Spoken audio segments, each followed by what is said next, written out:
Good morning, Judy. How are you this morning? Libra, the sun is shining outside, and you know how I love sunshine. At least the sun is shining up here in Tennessee where I am. Maybe a little cold, but the sun is shining. Well, I was looking out the window. Yes, the sun is up in Atlanta. Quite cold. I think we started out at 36 degrees this morning, so I'm getting We a started out at 34. I'm yeah. happy we didn't make I was 32. looking. Last week we had beautiful sun early in the morning. We started out in the high 50s, ended up in the high 70s, and this week it's a different tune. Yeah, 30s. yeah. But it's okay. I have another storm in the forecast coming in my area, but it says after this storm, we should finally be over into the 70s and the 80s. And Hey, I'm looking forward to it. Absolutely looking forward to it. I would not want to be in Miami and South Florida because it's constantly hot and humid. mm, I kind of miss Tallahassee because, you had the comfortable weather. Like I believe in Tallahassee now, it may be in the 60s today. I mean, right now. mm. So I kind of miss Tallahassee a little bit, but it is what it is. We gonna get through it like we always do, right? Like we always doing yesterday, it was warm enough that with a slight sweatshirt on, I was out, as you saying, doing my little house on the prairie thing. So, okay, well, who are we talking about today? Today, we're going to talk about the most complex and complicated woman's story in the genealogy of Jesus Christ, and her name is Bathsheba. Wow. I like the opening statement. I love that. Most complicated. So, hmm, that's going to stick on my mind for a minute. So do you want to do a recap from the ladies we've talked about already? I Or you am. hop into this complicated woman? Let's do that. We're talking from my devotional booklet called Check the Mirror, which is available on Amazon and eventually on my website. And it is looking at self esteem, how we see ourselves. And how we see ourselves is how others reflect us back, how others reflect themselves to us. So we think that we are talking from the inside out, but we're actually talking about from how they see us. So we started off with Tamar. You rather enjoyed that story. That's the distorted mirror. That's the mirror where her father-in-law thought she had no value, so she played the story of a harlot in order to have the son that was necessary in her time. And it shows that people color us by their own reflections, their own agendas. Okay. The next one was the convex mirror. That one you rather enjoyed. That was Rahab. Yeah. We learned from Rahab, who was a innkeeper in Jericho, Keeper. uh, who believed that the God of the Israelites was going to destroy her city. So she negotiated a deal with the spies. And a convex mirror is a mirror that sees broader than we can see. That's why when you go to the ATM machine, that's a convex mirror that shows you your broader surroundings. And so Rahab, in looking at the spy's eyes, saw more than just Jericho and its destruction, and she cast her lot with the Israelites and she was saved. Last week, you really enjoyed talking about, well, last time, you really enjoyed talking about Ruth. Ruth is where Boaz comes in. Go ahead, smile, girlfriend. She'll always smile when we talk about Ruth and Boaz. So, Yeah. yeah. Boaz, and not Boaz, but Ruth's story represents the broken mirror. Her mother-in-law's, Naomi's mirror, was so broken with her grief and sadness that when Ruth looked in it, she could not see hope and a future. And it's important that we recognize people who are projecting onto us their pain and their sorrow. Okay. And today we're going to talk about the dirty mirror. This is the most important mirror. It's one that I hope our listeners really pay attention to because the practical applications, I would almost say, I would almost say that the practical applications would be number one. I think that Bathsheba's story is really, really important. There you go. Okay, wow. Well, this is going to be an interesting conversation because I'm gonna be honest. I started out reading Bathsheba's story, and then my attention kept focusing on David. And then it kind of focused on Solomon, who's her son, the wisest man. And I kept getting lost on the Bathsheba and what know the story, but I was lost on her significance. Why is she so significant other than the story of David and what how David the result of what happened with David as a result of his relationship. So before you start explaining to me why she's complicated and probably one of the most important persons, um, why don't you give a little information about the story of David and Bathsheba? I actually did a devotional book. I've done two. I need to do the other two. But in the devotional book, I summarized the first part of Bathsheba's story like this. Bathsheba suffered in silence for the wrongs David committed against her. David raped her, impregnated her, killed her husband, married her, and caused their son to die. Bathsheba is kind of like, again, in these biblical days, women who didn't have a whole lot of choice to say about what was happening to them. It was not her fault that David, who should have been in battle, was on his top of his home, and he saw this beautiful woman bathing. He sent for her. Someone told him that she was a married woman and who she was, and he ignored it. Then he rapes her. Now, a lot of folks want to say all kinds of things about that, but I'm going to stick with the word rape. He raped her. Very They, strong. and I mean for it to be strong because so many things happen to us and we sugarcoat it and we die and we play with it. But what David did was rape because she was not in a position that she could resist the king. Yeah. And he knew what he was doing because someone told him who she was. She was a married woman. They have, she gets pregnant, and David, to cover up his sin, then has her husband, who's a soldier, killed after. This is a story that I encourage the listeners to read because the details matter. And I'm just giving you the summary of it. And so after he has her husband murdered, he then marries her and they have that child. And eventually, uh, David gets called out by God for his sin. And Yeah. notice God calls David out. It says that what David did displeased the Lord. Yeah. So David is a very dirty mirror. And as Bathsheba looks at his reflection of her, she could easily think that she owns the problem. Somehow or another, she's the blame. Somehow or another, she caused all of this. So when I And hold that thought for a second, okay, so we're gonna harp on not too long though on the rate because I kind of agree with you. I want to agree with you definitely, but when I read the stories on the online versions, it talks about an adulterous affair. Now you know there's a big difference between he raped her and she committed adultery with the king. You know, let me play. I ain't gonna call it devil's advocate. Let me just take a friendly discourse position. okay, Her husband, you got King David, and you got her husband who's a lowly soldier. The king summons for her, and I'm thinking about it in terms of the modern times.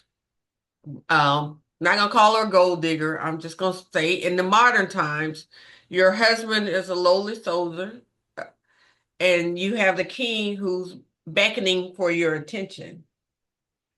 How are you so convinced that it was a rape situation as opposed to her enjoying the attention of the king? the reason I'm going to call it rape and not back off of that Mhm. is the story starts with David putting his eyes on Bathsheba And if David had been with his army, which David historically had been with, we would not have this story. So he sees her, she's minding her own business. He inquires about her, finds out who she is, clearly knows that she's a married woman. And we're back in biblical times. How does a woman, the last woman who rejected the king's request would be Vashti in the story of Esther? She was banished. So that's a queen. So what are you going to do with just a commoner? She wasn't in a position to resist David. So the adultery, I think that they're using the word adultery. I don't know how they're using the word adultery because I don't think there's any fault on Bathsheba's side.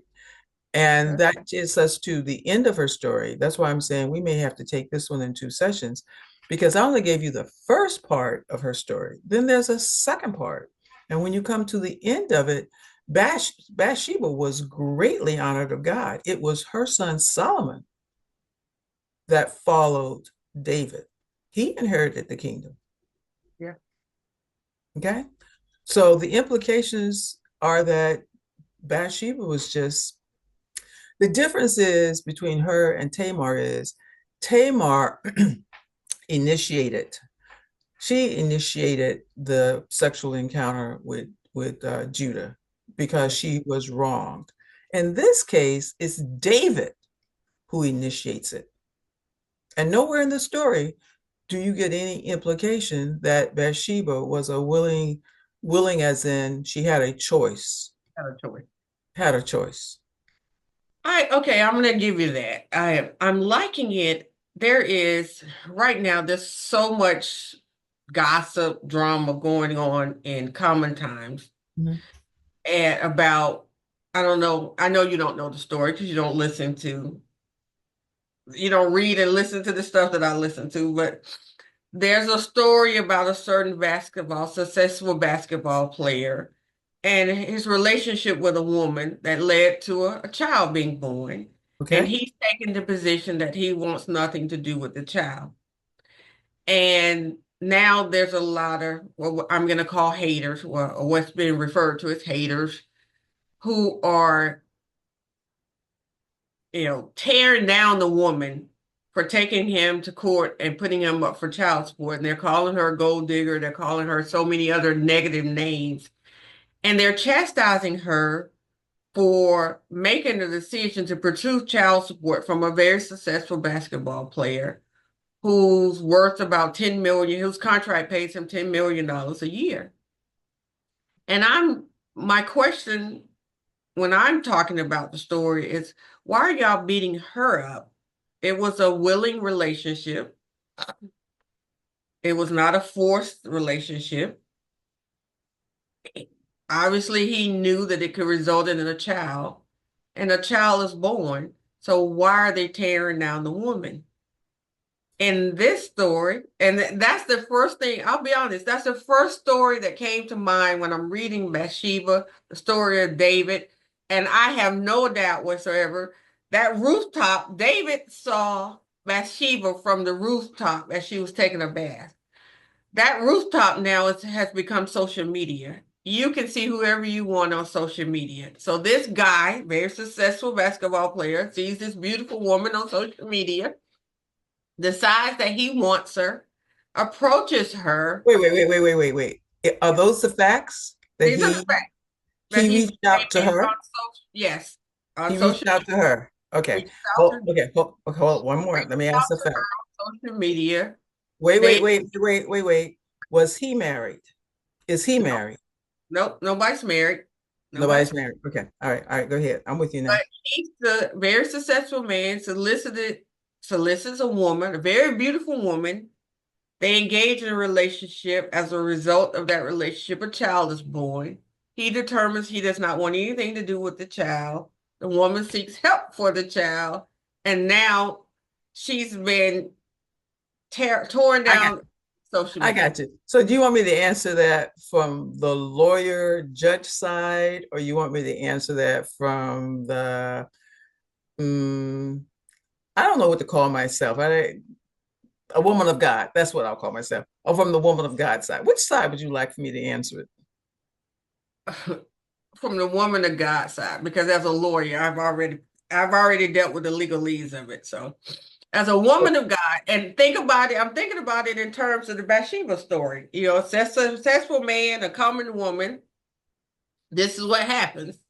So yes, give me your take on that.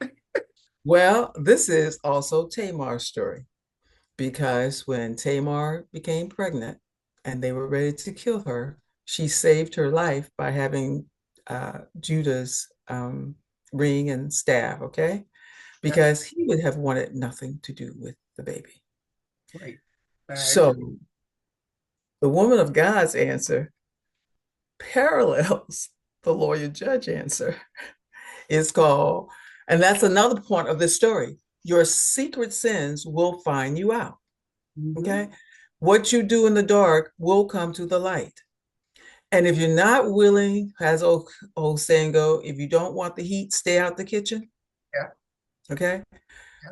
Every choice we make has consequences. The problem, how many times, hey, how many times have we said to our clients who, in these paternity cases, we just simply ask the question, did you sleep with her? Yeah. Let's look at the calendar. Let's look at the dates. Um, did you sleep with her? Yeah. If you slept with her, this is probably your kid. We'll do the DNA test to confirm it, but did you sleep with her? And Hmm. so, the comment that I would make, both from a woman of God and as a legal mind, hey, that's a real possibility when you sleep with someone. That's Yeah. probably why that's why the institution of marriage was established for exclusivity and responsibility. There you go. And that's all I got to say about that. I kind of I think what's coming to my mind is you reaping what you sowed. You sowed the seed, and now the baby has come as a result. And so Yep. you're reaping what you sowed. But going back to the story of David and Bathsheba. Hold on. Let me go back to a legal thing here. So Okay. even if I'm gonna add a factor that we are aware of. Even if she facilitated the pregnancy, and let's assume they were using birth control, and she made sure it did not work properly, you still got to understand you made the choice to have an intimate relationship with her. Mhm. Okay, can't help you with that. Well, as Oh, we say in the legal and the court systems, you're assuming facts that are not in evidence. right. I So don't I said, know what the actual facts are or how the child was conceived. I just know the child was conceived, and from what I read, the child is his. But when I think about, okay, so let me take it back to, and this is, me. mhm, I'm caught up in this secular world, reading this stuff on the internet and reading these stories, and a husband who keeps me up to date with everything that's going on in the world. you'll go Um, as. Go ahead. you're over there and you're doing Bible studies. And so let me take it back to David. Okay, so David knew when he summoned Bathsheba, he knew what he wanted, and that's Right. what That's what he you knew got. that there's a likelihood that she could get pregnant as a result of that relationship. I don't know what birth controls they were using, and they probably did not have abortion. So go ahead. Yes. So once it was discovered that she was pregnant, then he had this amazing plan. Okay. So if my recollection is he needed to bring her husband Uriah back from the war Right. in order for him to have relations with his wife, in order for it to appear as though Uriah was the father of the baby. That's why you have the institution of marriage and exclusivity. Go ahead. Okay. Um, but then that didn't work. And so he ended up sending him back to battle and arranging for him to be at the front line so he could be killed. that Yep. way. All of these things to try to hide the react the re, hide the relationship or hide the fact that he raped Uriah's wife. Am I understanding the story correct? I work with it. You got it. Okay, so when I tie that to my current story that everybody seems to be infatuated with, you have this guy and the baby's out there. So his tactic is to say, I don't want anything to do with the baby. I'm going to give you some money, but I don't want anything to do with it. And so he's taking a different role than David. He's deciding, I don't want anything to do with you. I don't want anything to do with the baby. You can have the baby. I'm going to throw you a check and be done. Personally, I would say, okay. I probably want the baby and the check more than I want you anyway, but okay. But Or that's a next. or I always wanted the check, and the way to get the check, that's the legal mind, is to get the baby because that's called child support. Go ahead. Okay, well, I'm not going to take that approach because that's the approach that the haters are taking towards this young woman. They're saying that she trapped him. She only dates men who are successful. She has another baby from a successful guy, and they're calling her a gold digger. Good for And her. I mean, I'm saying that it sounds like I'm saying it flippantly, but neither. I would be rising up off of my couch about right now. And I would say, you take the consequences of the choices you make. If you go into, I don't know how to spin this to say it nicely. Okay, I'm not going to try to say it nicely. I'm just going to simply say he made a choice to have sexual intercourse with this woman. If he chose not to realize that she'd already had a child by another successful person, a financially successful person, I don't know. But the consequences are he made a choice to have sex with her, and she made a choice to have sex with him. And their motives may have been diametrically opposed, as in, she could have been setting him up to get child support, or she could have been in love with him and she was thinking that he would be engaged in the rearing of their child. He could have thought this is a one night stand. Or he could have thought, this could be my future wife. I don't know. And God only reads motives. yeah. And that's another point of this story. God knows the real deal. God knows the real deal.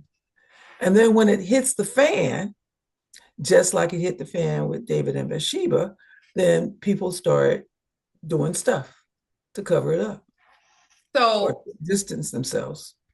I'm having fun with this story. So in modern times, would Bathsheba be considered a gold digger? No. Gets pregnant from a king.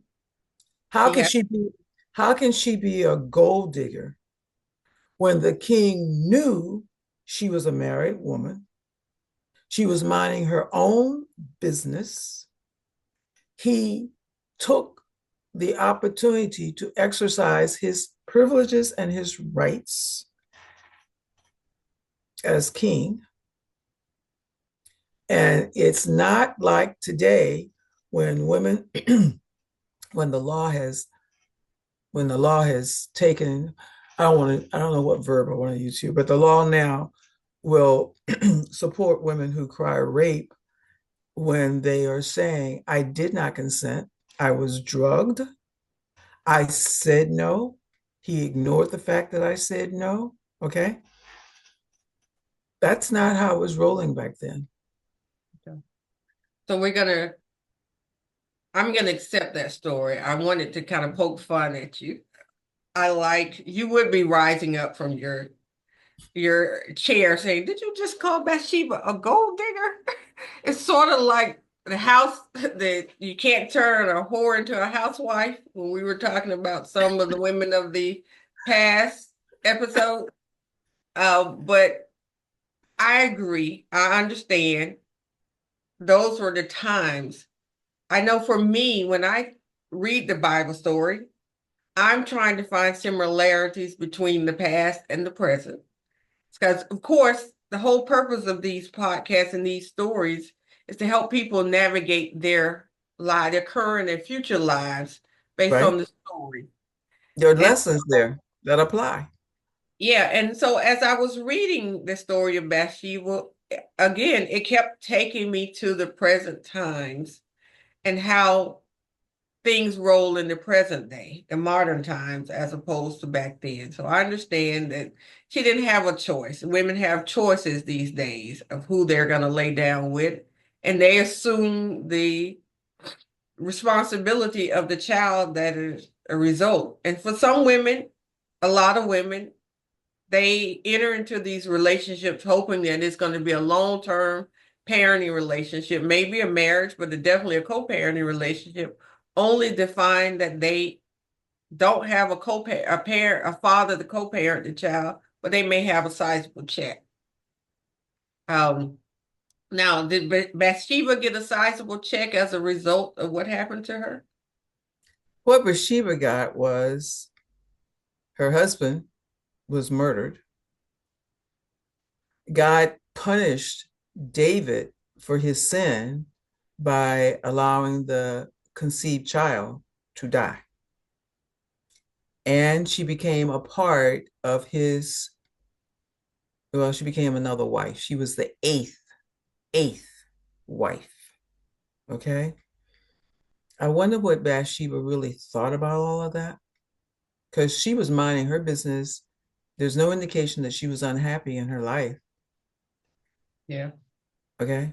So this story is so deep because I want to make a comment about the generational curse from your illustration. Yeah. We've done enough work that we know that these children who are rejected by their, usually their fathers, they've got some serious scarring issues, emotional scarring issues. And unless they work very hard to deal with it and come to grips with it, they pass that mess down to the next generation. Yeah. And they may not become responsible fathers because their father was not a responsible father. And by responsible, I mean actually engaged and contributing to their lives, which makes me think of a case we had. Remember that case where I Which refer to one? well, okay, the one where the father was denying paternity, and the question was, did you have sex with her during the time? And he eventually, I think you told me the grandmother insisted that she have a relationship with her granddaughter. And eventually, the father finally, I don't know, I guess his grandmother prayed him into realizing that that was his daughter Yep. and that he should have a relationship with her. And as a Yep. result, instead of her growing up thinking all men um, can be less than honorable, that's a nice way of putting it. I'm trying to be polite, can are less than honorable. She now sees her father as being very engaged in her life. Okay. So that's a generational curse there that is a result of having these babies that people don't want to love and cherish. And So, go ahead. and I, God punished David, the child that was the result of that relationship died. But Right. wasn't that also a punishment to Bathsheba? That's what I said when you asked me about Bathsheba being a gold digger. And I said, well, why don't we look at what it cost her? Okay. It Okay. cost her. Yeah. It cost her her husband. It cost her her life. And her life consisted of a husband that we're going to assume that there was a good, I'm not going to make any assumptions. She was a married woman. Yeah. Okay. And I she definitely had an honorable husband. She definitely had an honorable husband. No ifs, ands, and buts about that. I wondered when I was reading the story, because mothers, we spend time with the child from the conception moment. And so by the time the child is born, we're already bonded to the child. So I wondered why God, in punishing David, punished her in that way, to take your firstborn child after you've already felt guilty for losing your husband. From now, being in a relationship with the king as an eighth wife. So you're already having these self-esteem issues. And this child that you've carried for 9 months now is taken away from you. I understand the damage, the punishment to David, but I was just hardened. My heart was hardened that he would punish, God would allow Bathsheba to suffer such a harm, considering she didn't do anything wrong. That this was just a result of the times. That is why I told you this is such a complex story. You just raised two very important points, at least two. One is how God apportions responsibility and the consequences, and how God blesses in spite of our messes. We're only talking about the first part of the story. We cannot forget the ending of the story.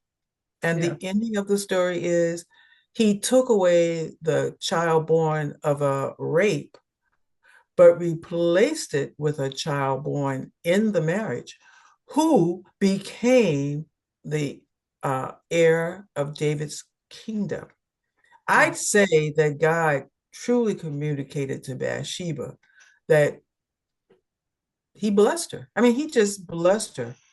It wasn't her fault, and he blessed her. Yeah. But he blessed David too. No, yes, and no. Because when the prophet came and called David out for his son, for his sin, which I think is Proverbs, no, not Proverbs, Psalms 51, that psalm was, I'm pretty sure it's Psalms 51. But anyway, that's the psalm he wrote after the prophet Nathan called him out.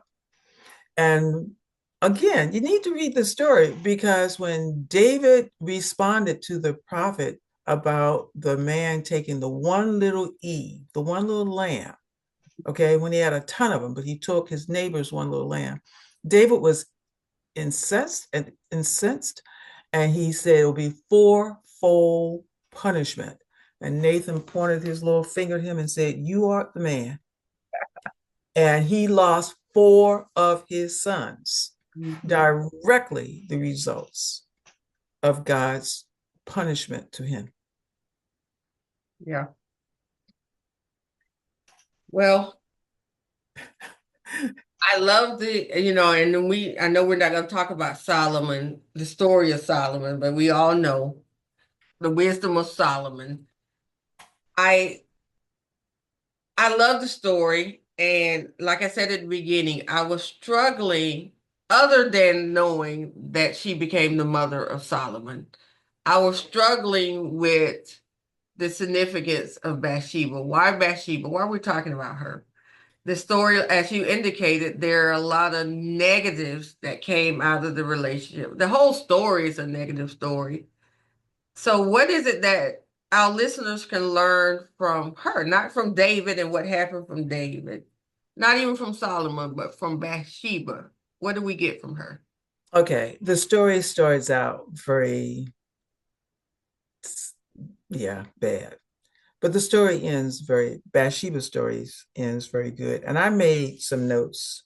And one of the notes as I was mulling over this is, first of all, our listeners can be encouraged that God knows the real deal and the real story.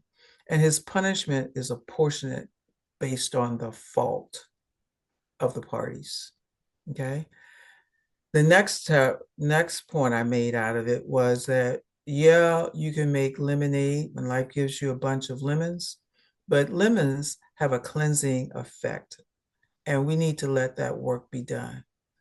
So I would not say that Bathsheba made lemonade out of the situation, but I would say that God used that situation to deal with David, to deal with David, because David had an issue in his character. You know me, I love that word character.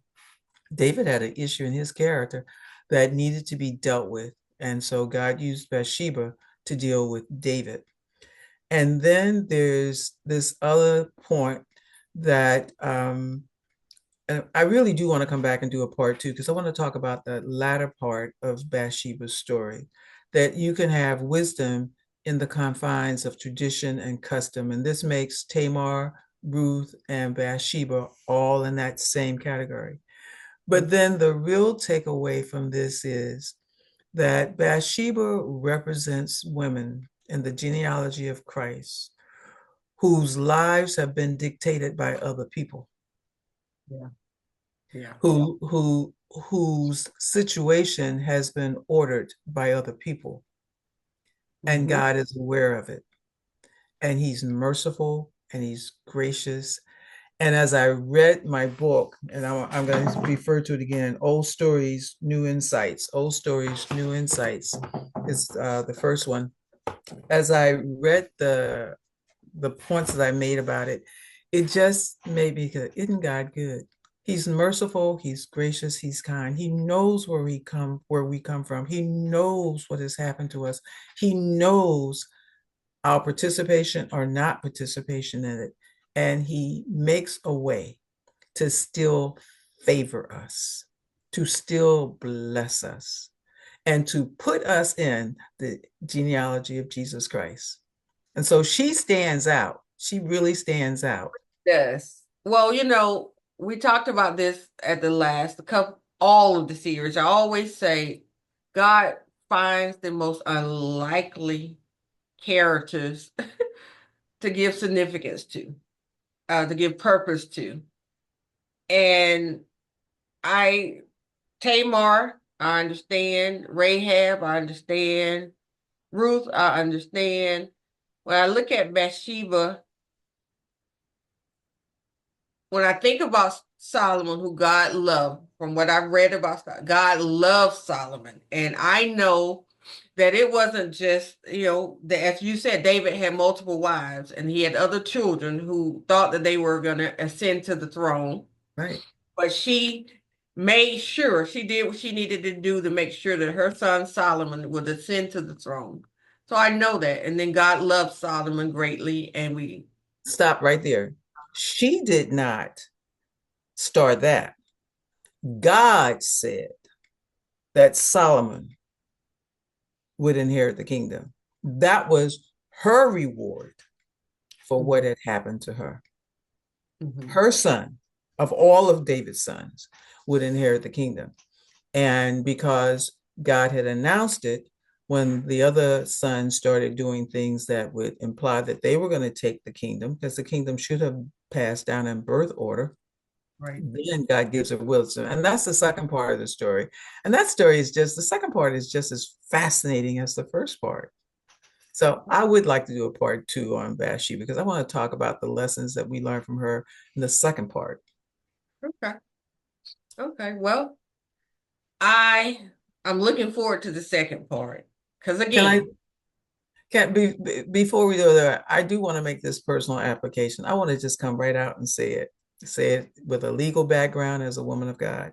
Domestic violence is right here in this mirror, the dirty mirror.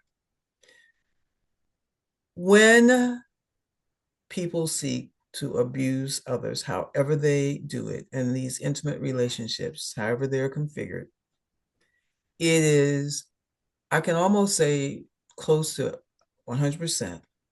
The perpetrators is reflecting to the victim their own issues, and the victim doesn't realize that the errors are in the mirror. The mirror is flawed. yeah. And we have done enough domestic violence cases in our roles as in our various roles to understand that. And it's really, really important, listeners, and particularly our women and our men too, that you stop and you consider who is feeding back to you a reflection of yourself. Who is giving back to you a reflection of yourself? Because if the mirror is too broken, as in Naomi's grief, she was giving Ruth an out. Don't go home with me because I'm just an old widow. I have nothing to give you. Mhm. If the spies were not a convex mirror for Rahab, she would not have realized that only she and everyone that was in her house survived the destruction of Jericho's walls coming down.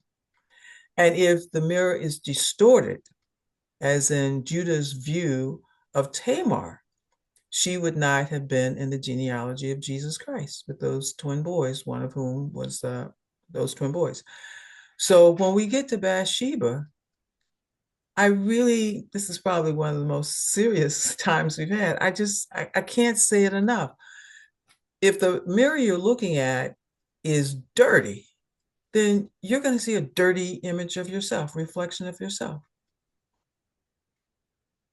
Well, we're gonna struggle. I guess we should do part two of it because I'm still I I'm still struggling to see the significance of Bathsheba. I'm gonna be 100% honest, and maybe I'm just caught up in this where I am now in the modern times. I Mm. see, okay, so she became the wife of a king. She lived in a palace. She had hand servants. She had a wonderful life. And I guess I need to focus more and pray and meditate on more on the fact that she was a victim of rape.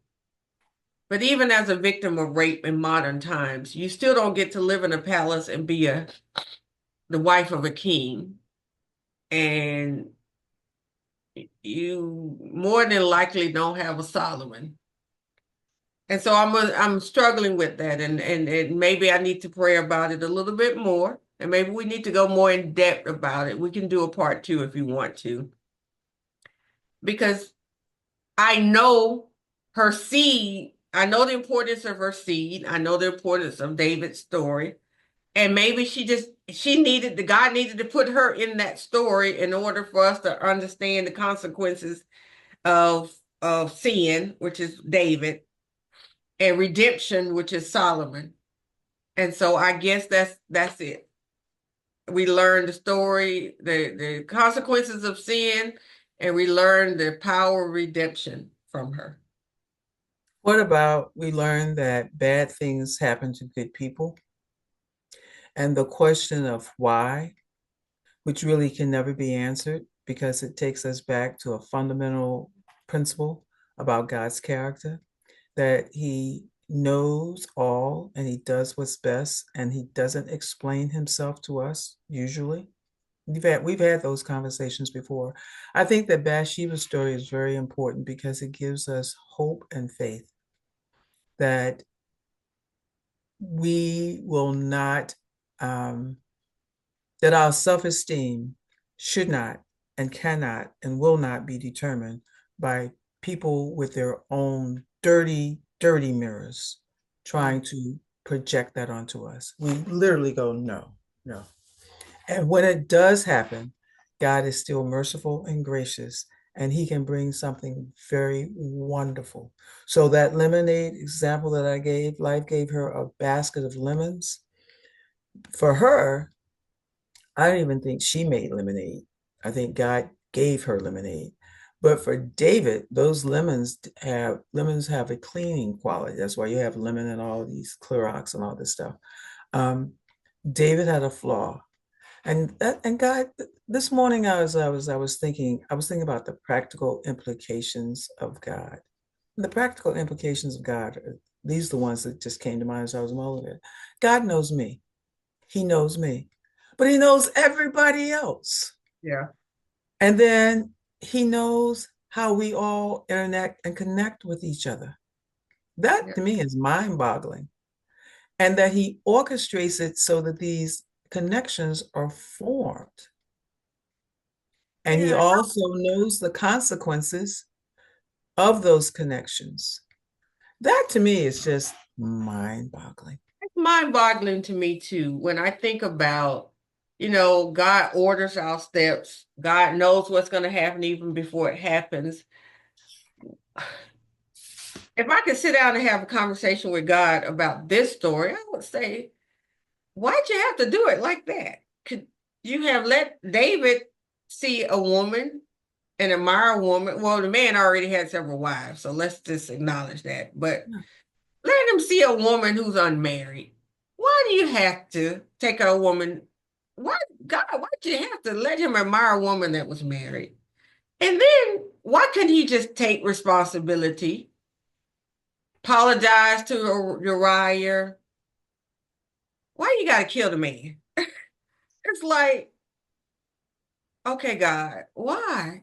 Why you ordered steps or you allowed things to happen? Whether God ordered the steps, and that's always a question when you're talking to God. When you're dealing with God, it's like, are you ordering my steps or are you just sitting back letting things happen? Because we're autonomous people. We choose our own path. Sometimes God orders the steps and sometimes he chooses the path. It's this story of David and Bathsheba, God sitting back saying, I'm gonna let y'all do what y'all do. You all are making these choices. You have autonomy. David, you know that is wrong, but you're choosing to do it because you think you can.